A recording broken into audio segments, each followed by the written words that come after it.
Ողջույն։ Մի անգամ հաշվել էի, որ Նիկոլ Փաշինյանը Արցախը հանձնելու 15 հատ թվական է նշել 1991 թվականից սկսած, մինչև 2016 թվականն է ներառյալ, ու այդ ամենը արել է արդարացնելու Արցախի հանձնման թղթի տակ իր ստորագրությունը։ Մի քանի տարի է, որ նրան ասում են հրապարակիր, թե ինչ բանակցային առաջարկ է քեզ արել Մինսկի խումբը 2019 թվականին։ Իսկ երբ շարունակ պնդում էր, թե իրենից առաջ բոլոր նախագահները բանակցել են Արցախը հանձնելու շուրջ, այդ ժամանակ առաջարկեցին, պահանջեցին հրապարակել բանակցային բոլոր թղթերը։ 8 տարվա վարչապետության ընթացքում միակ խոստումը, որ նա կիսատ պռատ, բայց գոնե կատարել է ինչ-որ չափով, դա այդ թղթերի մի մասի հրապարակումն է, կրկնում եմ, կիսատ պռատ, թերի, ավելորդ ուղեկցող տեքստերով։ Հրապարակել են ու անունը դրել են Ղարաբաղյան հակամարտության կարգավորման բանակցային գործընթացի փաստաթղթեր։ Օրինակ անհասկանալի է, թե ինչու է հրապարակել երրորդ նախագահի ելույթը ազգային ժողովի ամբիոնից, կամ նրա նամակը Վլադիմիր Պուտինին որպես բանակցային փաստաթուղթ։ Դրանց է բանակցային փաստաթուղթ։ Այդ փաստաթղթերում չկար նորություն, բայց կար երկու բան, որոնք արժանի են մեծ ուշադրության։ Մեկն այն է, որ չի հրապարակել ամենակարևոր բանակցային թղթերից մեկը՝ Քիվեստի փաստաթուղթը, բայց դրա փոխարեն սեղանի ոտքի տակից հանել հրապարակել է իր ընտանեկան թերթում գրած հոդվածը։ Այսինքն, բանակցային փաստաթղթի փոխարեն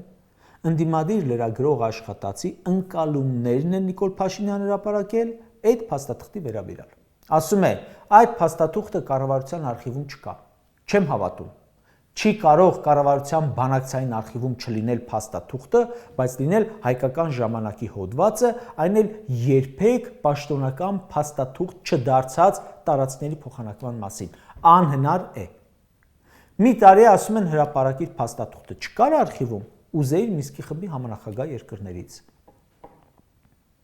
Քիվեստով հիշեցնեմ, Արցախը դառնում էր Հայաստանի մաս։ Կամ եթե փաստաթղթի տակ քո որպես ընդդիմադիր լրագրող գրած ընկալումներ դեր հրապարակում, դե այդ տարածքների փոխանակման առաջարկի ուշադրություն, որը երբեք այդպես էլ որպես պաշտոնական փաստաթուղթ չի դարձել, այդ դրա վերաբերյալ Ռոբերտ Քոչարյանի գրքում գրածն էլ դնեիր մեջ է։ Դու լրագրող էիր, նա անձամբ մասնակցում էր։ Ում ընկալումներն են ավելի արժանահավատ։ Երկիրը, կառավարությունը, պաշտոնական հարթակը բերել սարքել եք ձեր անձնական դուքանը։ Նիկոլ Փաշինյանը կրկնում եմ, ոչ թե հղում է անում փաստաթղթերին, այլ ենթադրյալ փաստաթղթի վերաբերյալ իր անձնական ընկալումներին, թե ինքը ոնց է այն հասկացել։ Շատ հնարավոր է, որ բանակցություններն էլ հենց այդպես վարել։ Հայկական ժամանակում վերլուծածի տրամաբանությամբ։ Ու զավեշտ է, որ մի հատ հրապարակել են բանակցային փաստաթղթի փոխարեն Նիկոլի վերլուծությունները իր սեփական թերթում։ Մի հատ էլ կառավարության կայքում հրապարակել են էլի Նիկոլի վերլուծությունները Նիկոլի հոդվածի վերաբերյալ։ Այս բանակցային թղթերին որպես ուղեկցող տեքստ հրապարակել են Նիկոլի վերլուծությունները, որոնք վերջին տարիներին արել է խորհրդարանի ամբիոնից։ Էլի սխալ, այնպես ինչպես հասկացել է կամ իրեն ձեռք է տվել։ Այսինքն, ինքը փորձում է հնարավորություն չտալ ընթերցողին սեփական դատողություններն անել։ Ավելի խնդալու բան ասեմ։ Իրեն թվում է, թե այդ հրապարակումը պետք է Ախուրյանցի անուն կարդա կամ կեղծ դպիրը։ Չի մտածում, որ ցանկացած փորձագետ աշխատում է իրական փաստաթղթի հետ եւ ոչ մի դեպքում գործող իշխանավորի ընկալումների։ Մյուս բանը, որ մեծ ուշադրության է արժանի 2019 թվականի բանակցային առաջարկն է։ Այդ փաստաթղթի համաձայն Ադրբեջանին էին հանձնվելու ազատագրված 7 շրջաններից 5-ը։ Տեղակայվելու են միջազգային խաղաղապահ ուժեր, այդ թվում այդ շրջաններում լինելու էր անվտանգության միջազգային երաշխիք։ Արցախը Հայաստանի հետ կապող միջանցքեր լինելու։ Արցախում իշխանությունը շարունակելու էր գործել այնպես, ինչպես գործում էր։ Արցախի բնակչությունը հանրաքվեի միջոցով որոշելու էր Լեռնային Ղարաբաղի վերջնական կարգավիճակը։ Այս փաստաթուղթն է եղել։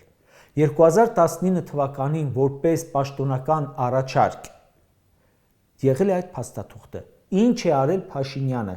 Այդ դա թող բացատրի, ոնց եղավ, որ 1 տարի հետո պատերազմ սկսեց Ալիևը։ Նիկոլ Փաշինյանը չի հրապարակել բանակցային եւ ոչ մի փաստաթղթի վերաբերյալ հայկական կողմի դիրքորոշումը։ Պատասխանը, ինչպես նաեւ իր ժամանակ առաջարկված լուծման վերաբերյալ դիրքորոշումը։ Ինչու՞։ Գիտենք, որ այս փաստաթուղթը չի բանակցվել, բանակցությունները դադարել են, արդյունքում տեղի ունեցել պատերազմ։ Նա գերադասել է ոչ թե բանակցել այս տարբերակի շուրջ, այլ գնալ ու հայտարարել, թե Արցախը Հայաստան է եւ վերջ։ Իսկ ով կամ ինչն է նրան դրդել չբանակցել։ Ինչու է որոշել, որ պատերազմը ավելի լավ է, քան սա։ Այս փաստաթղթով պատերազմ չկար, լինելու էր խաղաղության երաշխիք։ Այս հրապարակված փաստաթղթերից կարող ենք եզրակացնել, որ Նիկոլ Փաշինյանի պնդումը, թե բոլոր նախագահները բանակցել են Արցախը հանձնելու շուրջ, սուտ է։ Ավելին, անգամ Նիկոլ Փաշինյանի ժամանակ է առաջարկվել տարբերակ, որով Արցախը չէր հանձնվում, ու նա ուղղակի արհամարել է այդ տարբերակը, չի բանակցել ուղղակի։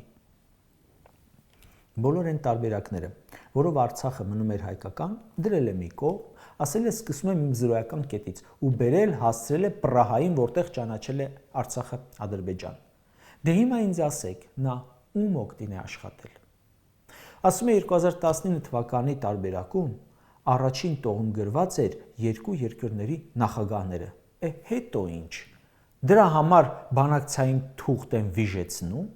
Ինչ կապ ունի, փոխել տայր գրեիր Ադրբեջանի նախագահը եւ Հայաստանի վարչապետը։ Հետո ինչ որ այն 2016-ին էր առաջարկվել, ասենք 19-ին էլ թարմացվել։ Կարևորը թե կետերում ինչ էր գրված։ Դու խաղաղ լուծումը գցել ես մի կողմ, ընտրել ես պատերազմով հանձնելու տարբերակը։ Մի հատ էլ հիմա արտաքին գործերի չինովնիկների վրա գցի սախ։ Մի հանգամանք էլ։ Կառավարության այդ հրապարակած փաստաթղթերը ուղեկցող Նիկոլի վերլուծական հոդվածում գրված է, թե նույնիսկ ինքնորոշում հասկացությունը, մեջբերում եմ անում, մեզանում միֆականացված է եղել, որովհետև միջազգային հանրության ընկալմամբ ինքնորոշման իրավունքը Լեռնային Ղարաբաղի համար նշանակում էր ինքնակառավարում Ադրբեջանի կազմում, ոչ թե ինքնավարություն, այլ ինքնակառավարում։ Մեջբերման ավարտը։ Պատկերացնում եք, ցանկացած փորձագետի ականջներից ինչ ծուխ է դուրս գալիս այս ամենը լսելուց։ Լավ, եթե ինքնորոշում եւս չէր ստացվելու։ Այդ դեպքում ինչ էր ինքը գրել 2018 թվականի նախընտրական ծրագրում Արցախի ինքնորոշման մասով։ Գրել էր միջազգային ճանաչման ենք հասնելու։ Լավ, 2018 թվականը անցնենք, ասենք հələ նոր էր ոչինչ չգիտեր։ 2021 թվականի պատերազմից հետո, երբ արտահերթ ընտրություններ կազմակերպեց, ինչ ծրագրով էր մասնակցում, մեջբերում եմ։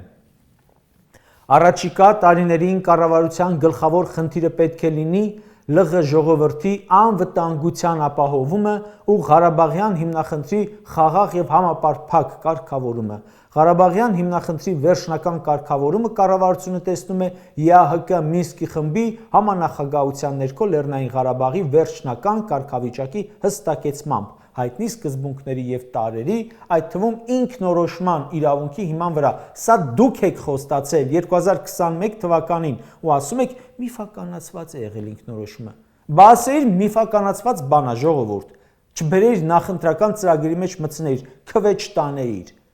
ԵԱՀԿ Մինսկի խմբի ակտիվ աշխատանք ես խոստացել, բայց 3 առաջին օրը դու ու Ալիևը ձեռք-ձեռքի տված լուծարեցիք Մինսկի խումբը։